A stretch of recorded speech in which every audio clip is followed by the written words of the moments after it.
Allora, buon pomeriggio, è un piacere, un onore insomma, essere chiamata a presentare il professor Gabriele Lolli, che ha insegnato all'Università degli Studi di Torino per molti anni, dove tra l'altro è stato anche mio professore, quindi ricordo con grandissimo piacere le sue lezioni. Successivamente ha insegnato presso la Scuola Normale Superiore di Pisa e attualmente è membro attivo dell'Accademia delle Scienze di Torino. Quindi gli cedo senz'altro la parola per la prima conferenza di questo pomeriggio di lavoro, che sarà dedicata al tema maggiormente opera di grammatico che non di matematico. Grazie. Grazie a voi, a Charles, naturalmente, a tutti gli enti che hanno organizzato questo convegno. La frase del titolo, devo spiegarla, è tratta dal ricordo di Peano che scrisse Beppo Levi nel 1933, poi ripreso nel 1935, ampliato. Beppo Levi è stato, la frase non credo pertanto di venir meno alla giusta interpretazione né di contraddire alla posizione che al Peano deve riconoscersi come primo fondatore della logica moderna matematica, affermando che egli vi compie maggiormente opera di filosofo od anche di grammatico che non quella di matematico. Così Beppo Levi fu il primo a richiamare, sia pure di sfuggita e forse involontariamente, l'attenzione su questo aspetto dell'opera di Peano. Non intendeva, come è chiaro dal testo, sminuire l'importanza dei contributi di Peano, ma è ancora più chiaro, invece che dal testo, dal contesto, dove Levi ricorda le critiche che Peano condivise insieme rispondendo a Eugenio Vignano su Scientia, le critiche che questi aveva mosso a coloro che considerano la logica come una scienza in sé.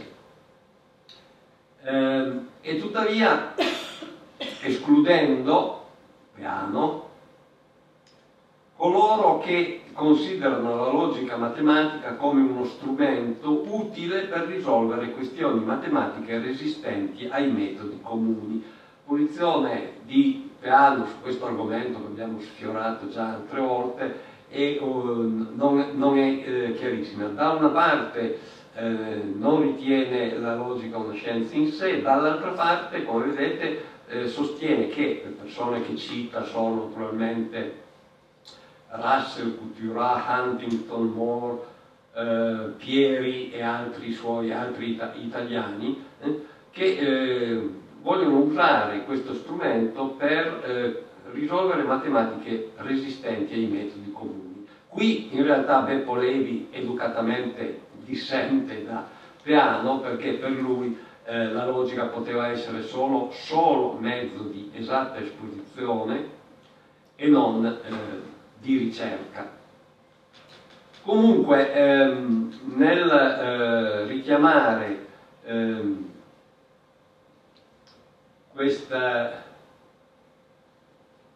nel richiamare l'attenzione sull'attività di grammatico, diciamo così,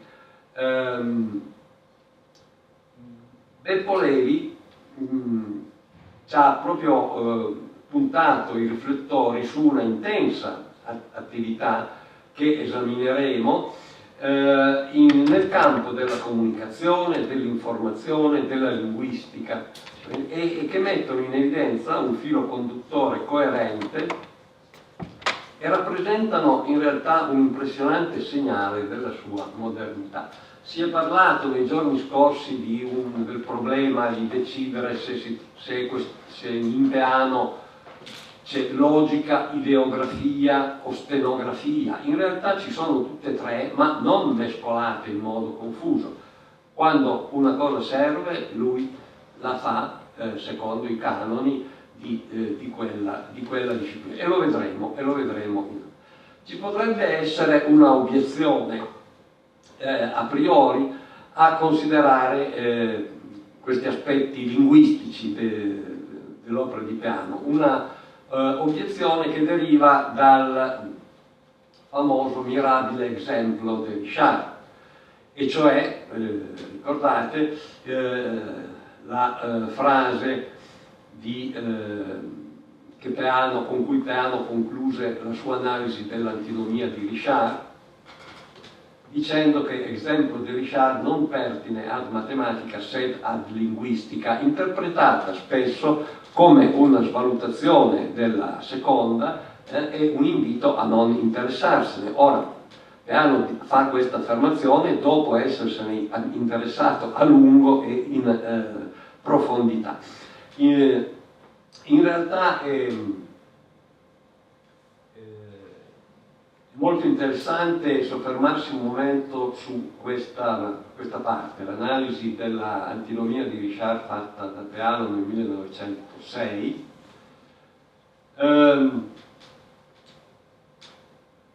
in cui vuol darne una interpretazione corretta per confutare le interpretazioni che riteneva scorrette, in particolare quella di Poincaré, che vi vedeva come responsabile il circolo vizioso delle definizioni impredicative.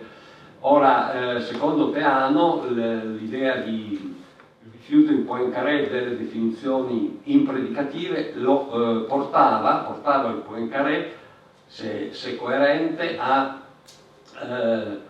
non accettare neanche la definizione di sottrazione, di minimo comune multiplo, di radice quadrata, e quindi la matematica non esisterebbe.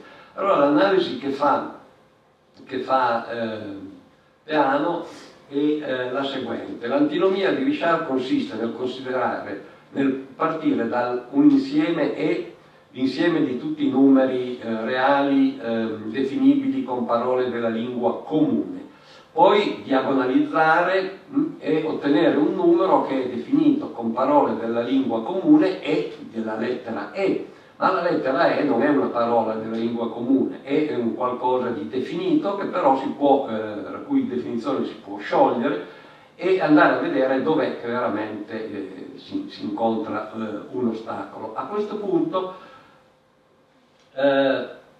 Peano ha una delle sue idee grandiose che poi non sviluppa perché non ha dei problemi, che è quella della rappresentazione alfabetica, cioè dei numeri naturali. Numeri naturali rappresentati in una base imprecisata ma finita, un po' più di 26 cifre, che sono le lettere dell'alfabeto, qualche segno diacritico, le cifre, 9 cifre, 10 cifre. E in questa base ogni numero n si può rappresentare con una stringa la quale potrebbe essere una frase, perché è fatta con le lettere, potrebbe essere una frase. Se è una frase si può andare a vedere ulteriormente se è una frase che definisce un numero reale, e a quel punto allora si può dire che il valore di questo numero n è il numero decimale, quem scritto in sistema alfabetico, defini secundo regulas de lingua comune. Poi conclude che questo è l'unico punto, questo valore di n è l'unico punto in cui interviene, come vedete, la lingua comune, e essendoci inevitabile il riferimento alla lingua comune, alique obscuritate pote existo in ille, e il problema è un problema della lingua comune e non della matematica. Però, se ci pensate un momento, rappresentazione alfabetica, se Peano avesse fatto invece una rappresentazione simbolica, cioè invece di usare le 26 lettere dell'alfabeto più qualche altra cosa, avesse usato i simboli del suo linguaggio, cosa sarebbe venuto fuori? sarebbe venuta fuori una sequenza di simboli che in certi casi poteva essere una formula in senso stretto. E in quel caso questo numero n che cosa sarebbe? Non ci viene inevitabile pensare che quel numero n sarebbe il gödeliano di quella formula. Cioè qui sfiora Peano l'idea dell'aritmetizzazione dei linguaggi. Non sviluppa, ma potremmo svilupparla noi e osservare che forse Peano sarebbe stato l'unico con la testa che aveva capace di risolvere il problema di Gödel se glielo avessero posto e fare lui l'aritmetizzazione in questo modo. Comunque, allora, i campi in cui è bene vedere l'attività di Peano, linguista grammatico, sono, e li elimineremo velocemente, ideografia e logica, il formulario matematico di cui abbiamo già parlato, la scrittura stenografica di cui parleremo e poi la lingua internazionale e le grammatiche formali.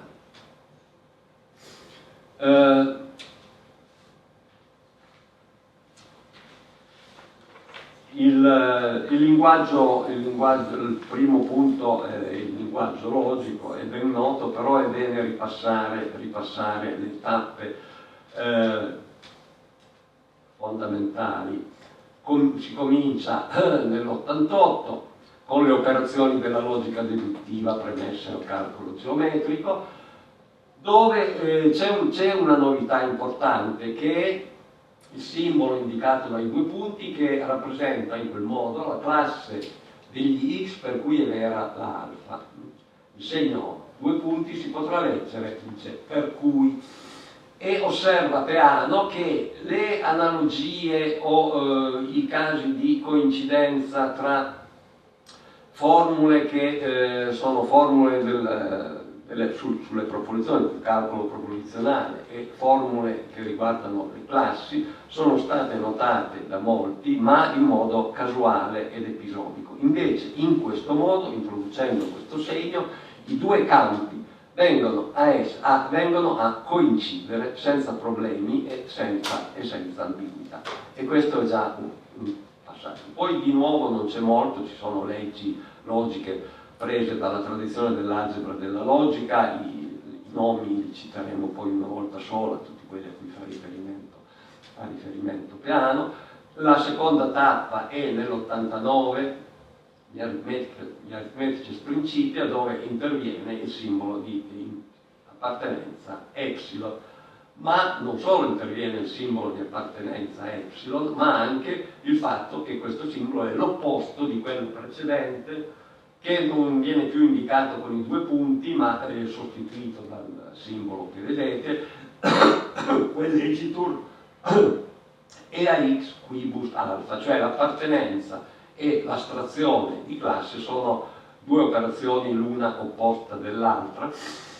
Questo simbolo è anche indicato proprio esplicitamente in modo diverso come una epsilon rovesciata nella parte opposta, e poi subirà altre variazioni, diventerà una sopralineatura, e via. In generale, come è noto, per 10 anni circa Peano va avanti a arricchire e a modificare in continuazione il linguaggio, anche in parte per motivi tipografici su cui torneremo dopo, quindi, ma alla fine si arriva. Viene introdotto sempre nell'89 il simbolo di implicazione e inclusione, rappresentato da una C rovesciata, anche questa. Nel 90, in un articolo sui matematici annales, sull'integrabilità delle equazioni differenziali, introduce la distinzione tra classe unitaria e il suo solo elemento, che poi nel 94 codifica con la iota, la quale poi diventa l'opposto della iota rovesciata. Nel 94 la quantificazione universale con una x in pedice ha il segno di implicazione. Nel 97 il quantificatore esistenziale che prima veniva espresso dicendo che una certa classe non era vuota, e invece c'è adesso questo simbolo. Beh, praticamente, secondo Peano, in questo modo siamo a posto, cioè, afferma che continuando queste ricerche iniziate da Bull, Schroeder, Peirce, McCall, fui fortunato di arrivare all'analisi completa delle idee di logica, riducendole a un numero assai limitato, che espressi coi simboli, vedete l'indicato, c'è l'unione e l'intersezione, però si chiamavano ancora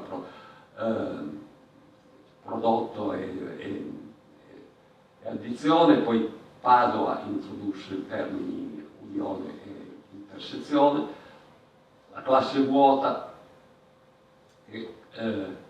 questi numeri sono 7 e Peano spesso si vantò di avere ridotto con la sua analisi a 7 i simboli fondamentali. In tutti i lavori di questo periodo ogni volta ricorda di essere in una tradizione che ha diversi protagonisti. Nell'Ottocento nell'Ottocento Hamilton, Cayley, Bull, Grassmann, Schroeder e naturalmente sempre al primo posto Leibniz, e dobbiamo in realtà soffermarci un momento su Leibniz per capire in parte cosa riteneva di avere fatto Peano. Già Leibniz enunciò alcune analogie tra le operazioni dell'algebra e di quelle della logica, va bene. Ma solo in questo secolo, per opera di Bull, Schroeder, si studiarono queste relazioni, che la logica deduttiva è diventata, come l'algebra ordinaria, quindi i quaternioni, eccetera, una parte del calcolo delle operazioni, che ha avuto grande successo in Germania e in Inghilterra. Uno dei risultati più notevoli cui si è giunto sia che con un numero limitatissimo, 7 di segni, si possono esprimere tutte le relazioni logiche immaginabili, sicché aggiungendovi dei segni per rappresentare gli enti dell'algebra o della geometria, si possono esprimere tutte le proposizioni di queste scienze. E come vedete ci sono due note. Nella prima si rifà a Leibniz e cita una frase, termini primi ex quorum complexu omnes ali constituuntur signetur notis e note erunt quasi alphabetum. E se sono fatte bene in modo ingegnoso, questa scrittura universale sarà tanto facile quanto quella comune, non avrà bisogno del lessico, eccetera, e potrà, eccetera. Inoltre, nella nota 4, ecco, attenzione, dice: risulta così che la questione proposta da Leibniz è completamente, se non ancora perfettamente, risolta. E in tutti i lavori di questo periodo, che sono tanti, sono le notazioni de logique mathématique, le formule de logique mathématique, gli studi di logica matematica, insomma ogni anno ce n'è uno per un certo numero di anni. Peano non solo ripete sempre il rinvio a Leibniz, ma ripete questa ultima frase, che la questione proposta da Leibniz è completamente risolta. Leibniz a énoncé il y a des siècles le projet de créer une écriture universelle, eccetera, eccetera. Le problème proposé par Leibniz est donc résolu. Questo è un leitmotiv fondamentale che spiega in parte anche forse le limitazioni poi delle applicazioni di Peano, ma certo, insomma, è abbastanza chiaro che per Peano, quando considera le teorie che mette in forma assiomatica, dall'aritmetica all'algebra alla geometria, ebbene, l'analisi che fa per arrivare a questa presentazione assiomatica ha il suo coronamento nell'individuazione delle idee primitive più semplici. Le idee primitive più semplici, dalle quali per composizione non ulteriormente precisate in Leibniz e nel suo lavoro,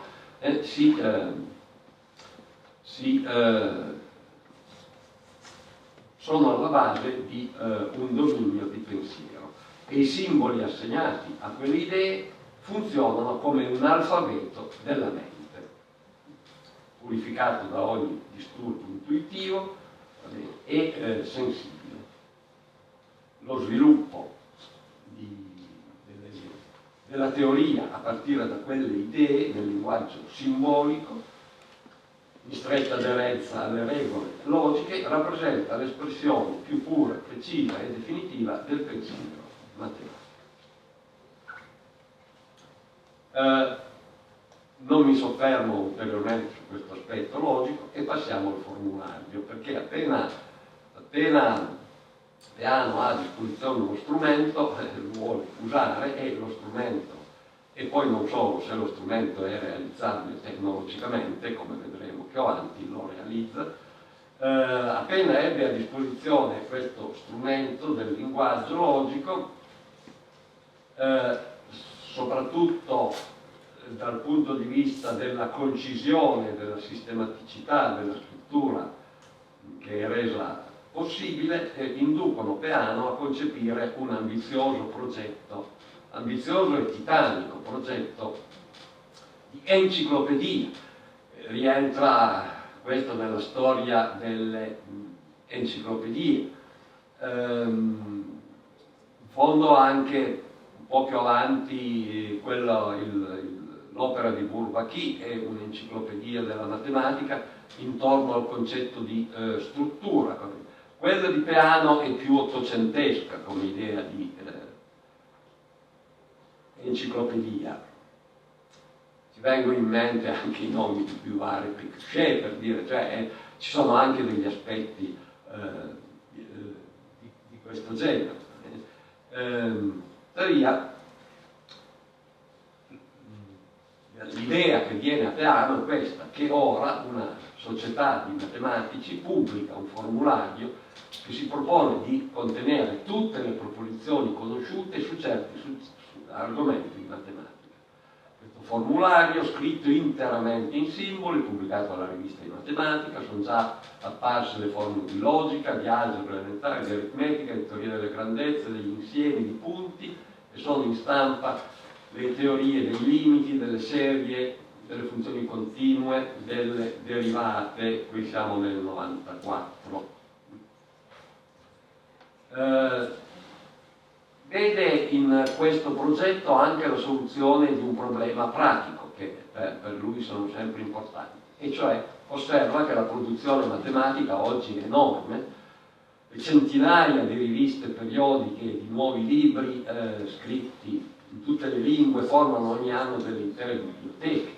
Per facilitarne lo studio si sono proposti dei repertori bibliografici. Ora, qualunque argomento in matematica ha una lunga, troppo lunga, molto lunga bibliografia, e le diverse pubblicazioni poi hanno un valore molto differente. Ora, quello che interessa sono il gruppo di proposizioni che enunciano le verità conosciute su un argomento.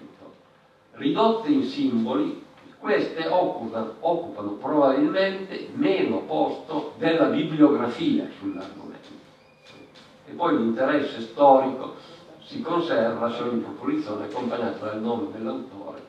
Ieri forse ci siamo meravigliati quando, parlando di Lebesgue, disse che quanto poco serviva a esprimere i contributi nuovi di Lebesgue, ma in effetti qui abbiamo una giustificazione. I risultati nuovi, spogliati di tutto il resto, se scritti nel linguaggio simbolico, si riducono di spazio in una maniera incredibile.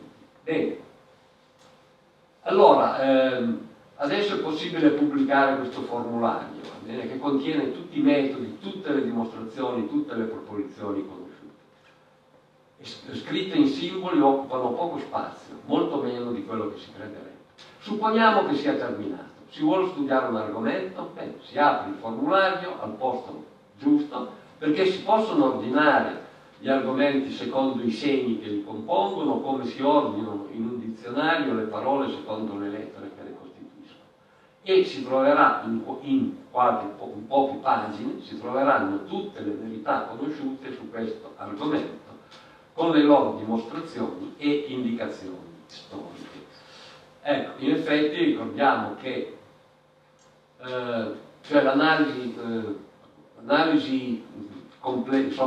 della genesi del formulario è un po' troppo difficile da fare, perché nasce in modo caotico con vari contributi che riguardano non solo la scrittura simbolica, ma la storia, la linguistica. Poi succede che i vari tomi non sono disgiunti, sono cumulativi, sono in realtà ogni volta nuove edizioni arricchite. La rivista di matematica delle volte distribuisce delle parti quando l'intero tomo non è ancora completo, quindi anche con delle date diverse. Insomma, la ricostruzione quindi di quest'opera immane è molto difficile. L'ha tentata, come dicevo prima qui, Cassina sul formulario, naturalmente ultima edizione, il tomo 5. A questo, oltretutto cambiano le lingue, almeno nel titolo: formulario in latino, formulario in italiano, formulaire in francese. Si può notare che il povero Gödel, che è stato citato stamattina, il quale amava leggere il formulario soprattutto per quel che riguardava gli esercizi e le proposizioni semplici ma poco note, una volta in una bozza di lettera che doveva scrivere a qualcuno che gli aveva posto un problema, fa riferimento al formulario in questi appunti di una lettera con molte correzioni eccetera, ma la cosa curiosa che si nota è che nel citare il formulario lo cita almeno 3 volte in 3 lingue diverse. Una volta scrive formal de mat of Peano, una volta scrive form of Peano, una volta scrive form di mat of Peano, cioè, quindi anche lui probabilmente, non so se era una questione di memoria, ma insomma forse anche lui si confondeva un po' con tutte queste edizioni varie del formulario. Questa descrizione che fa Cassina del formulario è abbastanza famosa, però se uno la legge tutta ad un colpo fa impressione. In 516 pagine le proposizioni raccolte sono circa 4200, tutte in forma simbolica completa, con l'enunciato esplicito delle condizioni di validità, il significato delle lettere che vi figurano. Della maggioranza delle proposizioni sono citate le fonti, spesso i passi originali degli autori che le hanno scoperte. Degli autori citati, circa 300, molti citati decine e decine di volte, sono riportate note biografiche e bibliografiche. Dei concetti fondamentali fatta la storia e la critica, sono confrontate le varie notazioni in uso. Nel volume è inserito un vocabolario di oltre 524 vocaboli. Di ogni vocabolo è data l'etimologia, la forma in latino, sineflexione, francese, italiano, inglese, tedesco, spesso in spagnolo, portoghese e russo, con notizie sulle leggi fonetiche che regolano la trasformazione dei vocaboli nelle lingue indoeuropee, eccetera. Le circa 4200 proposizioni sono ordinate sistematicamente, molte dimostrate in modo esplicito in più modi, sicché mediante le precedenti, dal formulario edizione 5, è possibile estrarre dei veri trattati di aritmetica, di algebra, di geometria e di calcolo differenziale e integrale. Non di logica, per cui bisogna ricorrere invece alle edizioni precedenti dove erano premesse. Veniamo alla stenografia. Parte da un'osservazione sulle notazioni binarie, sull'importanza della notazione della numerazione binaria, che naturalmente rimanda al solito Leibniz, a cui si deve anche l'idea dell'applicazione che adesso andiamo a discutere. Alcune notizie storiche, come al solito, sempre presenti in piano, permettono di ricostruire, come fosse già stato segnalato che questo sistema binario si presterebbe più naturalmente di ogni altro alla costruzione di macchine aritmetiche, a come il sistema binario trovi una applicazione nella classificazione per suddivisione dicotomica, cita Lamarck e cita Ampère. Poi viene al fatto che Leibniz scoprì in un libro cinese, detto il libro delle variazioni, i King, delle figure in cui riconobbe i numeri scritti nel sistema binario. Queste figure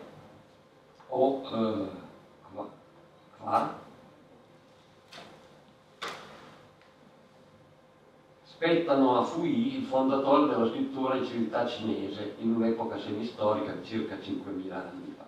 Leibniz si fece tradurre dai missionari questo libro, ma esso riuscì poco intellegibile perché già i cinesi da lungo tempo, gli dice, ne avevano perduto il significato.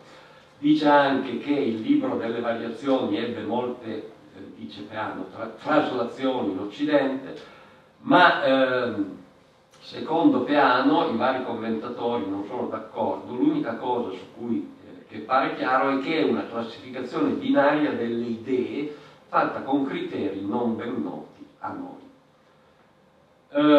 Per Peano i vantaggi del sistema binario non sono sufficienti per sostituirlo ovunque al decimale, però sì in speciali ricerche teoriche e anche in applicazioni pratiche come quella che sto per esporre. Qual è quella che sta per esporre? È questa. Si osservi, dice, che le cifre di un numero scritto nel sistema binario si possono raggruppare ad n alla volta. Considerando questo gruppo come un segno solo, allora lo stesso numero risulta scritto in base 2 elevato alla n. Per rappresentare con una figura piana i vari gruppi di n cifre si formi una figura composta di n tratti.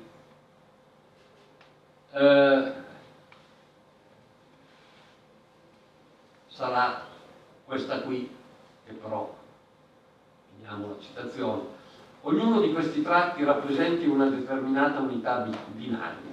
La figura risultante da alcuni di quei tratti rappresenterà il numero formato dalle unità binarie che sono disegnate. L'aggruppamento delle cifre binarie adotto alla volta, che si può disegnare facilmente, rappresenta pure il vantaggio che questi gruppi sono 256, all'incirca quanti suoni semplici o sillabe delle lingue comuni, sicché potremmo stabilire una corrispondenza fra quei numeri e quelle sillabe. Allora, questa è la stella, il raggio inferiore è la 8, poi c'è andando a destra in senso antorario 1, 2, 4, no, pardon, è l'ottava, 1, 2, 4, 8, 16, 32, 64, eccetera.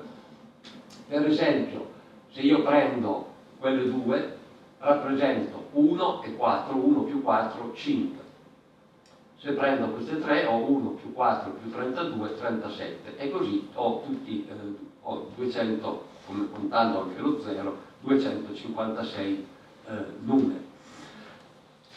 Come si fa a stabilire una corrispondenza tra questi 256 tra queste 256 configurazioni e i suoni o le sillabe che più o meno sono nelle lingue indoeuropee le stesse, però Peano discute anche il fenicio e il sanscrito, va bene? Comunque, come si fa a stabilire una corrispondenza tra i suoni e...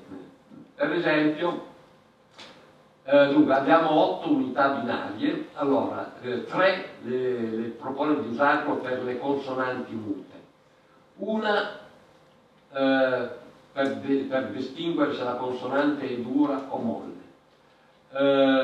Un'altra unità serve a affermare il carattere labiale e un'altra il dentale.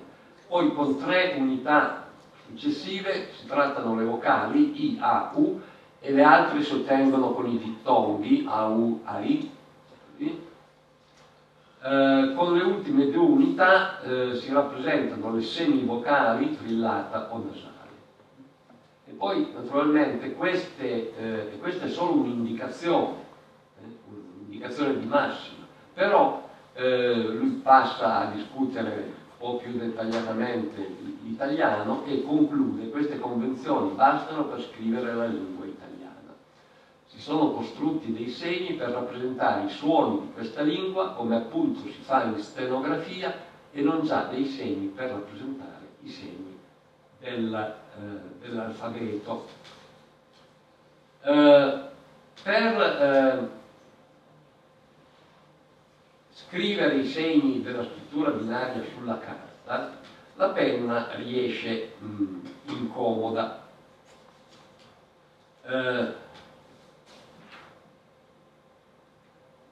Col pennello già la scrittura binaria si manifesta più rapida della comune, ma una grande rapidità si può ottenere con un'apposita macchina a scrivere. Quella che io ho costrutta, consta di 8 molle disposte secondo i raggi di un ottagono regolare. Adesso la vedremo nella mia idea, purtroppo non c'è, fisse all'estremità esterna e portanti all'estremità interna un timbro sotto che segna il raggio della stella costituente la scrittura binaria. Queste molle, toccate direttamente col dito, imprimono sulla carta i segni delle simbole. Dei tasti convenientemente collegati con le molle permettono di scrivere una sillaba, o meglio uno dei 256 segni della scrittura binaria, toccandoli con 3 sole dita. Nel tempo che con le macchine a scrivere ordinarie si imprime una lettera, con questa assai più semplice si scrive una sillaba. Ora, a me vengono in mente i ragazzi di oggi che in modo frenetico scrivono i loro messaggini, e immaginate se avessero una macchina così che ogni volta possono scrivere una parola. Io me la rappresento così: questo ottagono, vedete, i settori o i triangoli sono incernierati nel lato dell'ottagono, la parte interna è mobile e si schiaccia e sotto c'è un timbro. Ma pensate se invece di esserci un timbro ci fosse un collegamento con una memoria, e poi la memoria a sua volta collegata a uno schermo. Mi viene ogni tanto la tentazione di mettere su un start-up e costruire una macchina di questo genere, perché sarebbe veramente eccezionale. E forse ci si può anche arricchire. Una macchina stenografica che scrive una sillaba per volta è quella del Michela, in uso presso il nostro Senato. L'autore ha fatto uso delle combinazioni di 10 tasti, attribuendo loro pure un valore numerico. Commissioni tecniche nominate dal Senato e dalla Camera dei Deputati dichiararono che con questa macchina si vincevano a gran pezza le trascrizioni stenografiche ordinarie, così nella rapidità come nell'esattezza. Ora, la scrittura binaria è notevolmente più semplice e più rapida di quella usata nella macchina Michela. Facendo uso di entrambe le mani e raddoppiando i caratteri, si possono scrivere in un sol colpo 16 cifre binarie o l'insieme di 2 sillabe. Esse formano 65.536 combinazioni. La scrittura binaria esige lo studio di un alfabeto speciale, il quale non è più difficile a impararsi di quello che lo sia l'alfabeto di un popolo qualunque, anzi più semplice, essendo i segni formati con leggi generali. Essa ha tutti i vantaggi per la lettura della scrittura ordinaria. Può essere scritto usando una macchinetta assai semplice con rapidità superiore a quella della stenografia. Può essere telegrafato e, se alcuna delle applicazioni precedenti entrerà nell'uso comune, farò vedere come possa essere stampato con vantaggio sulla stampa ordinaria. Questo è un esempio di una cartolina scritta da Peano a Vacca Il testo decodificato recita: caro H, ho ricevuto l'annunzio ufficiale della sua conferma di assistente del prossimo anno scolastico, tanti saluti dal suo piano. Quest'altra è più tarda, è del 1903, secondo me si era un po' stancato Peano, infatti ci sono solo pochi segni all'inizio da cui si legge Torino 20 maggio 1903, grazie cartolina, Russell ha scritto e poi non va avanti.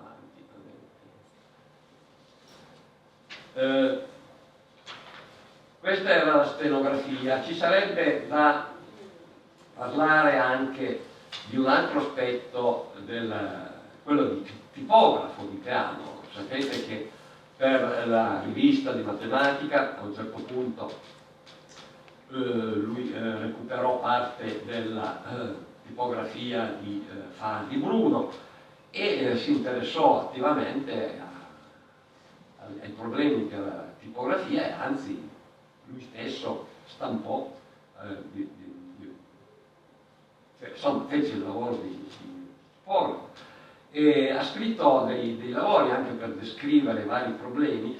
E qui sembra un antesignano del nostro Donald Knuth, solo che Knuth era guidato dall'estetica, invece Peano era guidato dall'interesse del fattore economico. Infatti spiega benissimo come si compone una pagina di tipografia facendo delle righe con dei parallelepipedi, che sono dei cubetti, insomma, su cui su un lato del quale c'è un simbolo, e si interessa di problemi che nascono con le formule, per esempio dalle frazioni, le formule che fuoriescono dalla linea.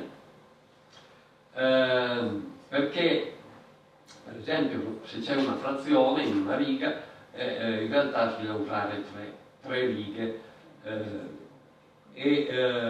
secondo le tariffe per la determinazione del compenso a cottimo dell'operaio della Federazione Italiana fra i lavoratori del libro, una formula per esempio con 3 frazioni è computata per 5 linee, e quindi il suo prezzo è 5 volte quello della formula scritta solo con la notazione, non quella delle frazioni normali, ma lo slash sul modo.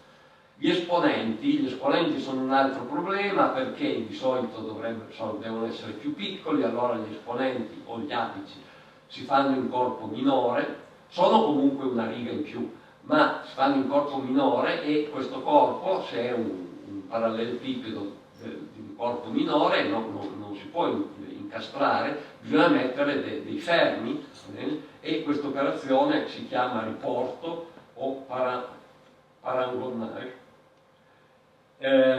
Il suo lavoro è in tariffa stimato equivalente alla composizione di una linea. Ricorda che il buon Guccia, fondatore del Circolo Matematico di Palermo, anche lui si era messo su la sua tipografia. Per risolvere questo problema aveva fatto incidere le lettere che funzionavano da apici o da pedici, le aveva fatte su dei parallelepipedi in corpo uguale a quello principale, corpo 10, diciamo così. E quindi non c'era più bisogno di fare il riporto e di fermare questi cubetti più piccoli, soltanto che il risultato è che se uno aveva una formula, non so, per esempio a elevato a n meno m, diciamo, tutte le lettere hanno la stessa grandezza e tutti hanno la stessa distanza tra di loro, tant'è che questa scrittura viene chiamata scrittura a macchina, perché è come quella delle macchine da scrivere. E poi è anche abbastanza divertente le osservazioni sul fatto che poi alla fine ciascuna linea, quando ciascuna è aggiustata, le linee sono legate tra di loro con uno spago, e se tutte le operazioni furono fatte con cura, essa si comporta come un pezzo rigido che si può sollevare con la mano. In caso contrario, se le linee non sono ben aggiustate, nel maneggiare la pagina questa si sfascia e tutto il lavoro fatto è distrutto. La lingua internazionale, su questo c'è uno studio accurato di Silvia Roeo, quindi sarò veloce.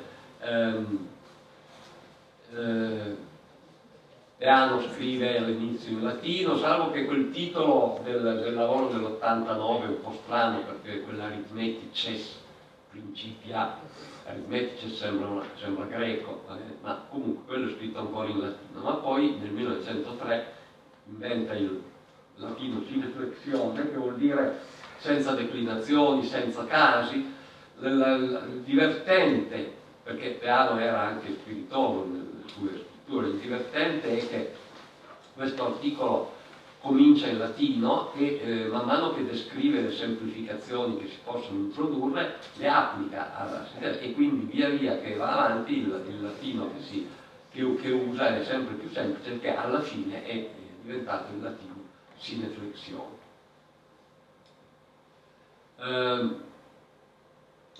C'era allora il problema della lingua internazionale era molto sentito. C'era il Volapük che per esempio al terzo congresso della società nell'89 contava più di 1 milione di iscritti nel mondo, 25 riviste, c'era una sezione anche a Torino, poi litigi interni e scismi vari l'hanno portato in decadenza. Peano si è interessato allora di più all'esperanto, ha fondato l'Accademia Pro Interlingua, ereditando la sezione torinese del Volapük. I criteri a cui si ispirava erano libertà e cooperazione.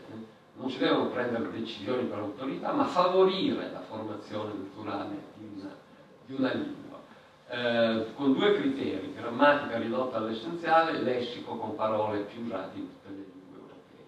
2 soltanto vincoli: le parole che esistono in latino siano rese dalla radice latina e il plurale si formi con la S. Lui è sempre stato però favorevole al latino sineflexione fino alla fine, pur essendo aperto ad altri contributi. Infine c'è tutto un capitolo importante non sviluppato delle grammatiche formali. Dal 1904 al 1930 Peano scrive diversi lavori sull'algebra delle grammatiche. Nel più formale, che è l'ultimo del 30, introduce categorie grammaticali fondamentali: V per verbo, A per aggettivo, N per nome, e scrive delle equazioni come queste: il verbo è S più ave, che è anche uguale a ave più N, l'aggettivo è que più V, eccetera. E leggi che ricava da relazioni di questo genere, che arde si può anche dire es ardente, si può dire ave ardore, e ardente è uguale a que arde e cum ardore. Poi introduce anche un'operazione per formare il passivo, c'è il meno oltre che il più, insomma c'è un abbozzo di algebra,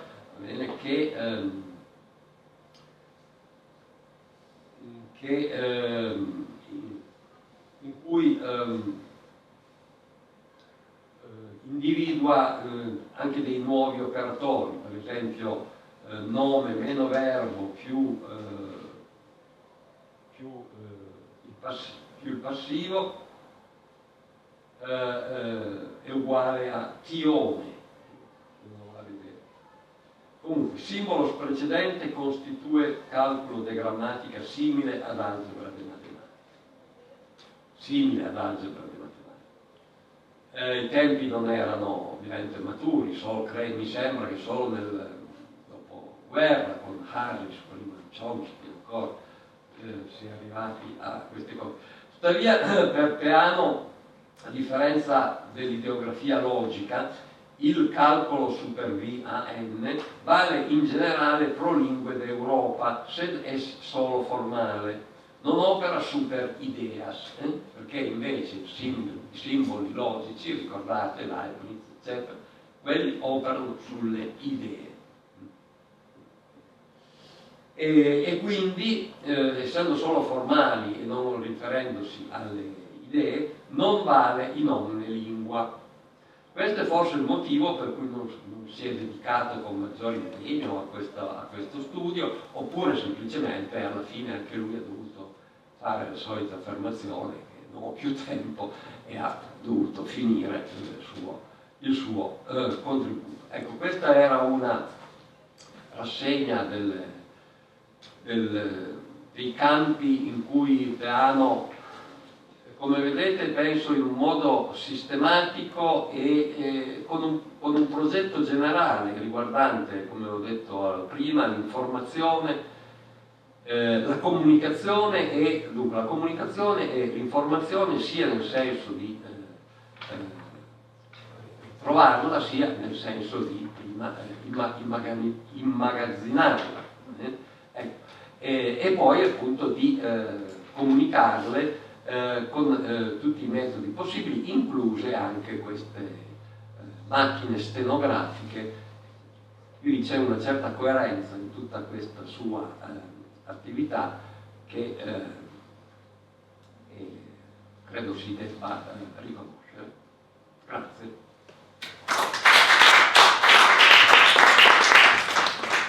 Grazie per questa panoramica così ampia, così dettagliata su molteplici aspetti dell'opera di Peano, appunto logico, grammatico, ma anche,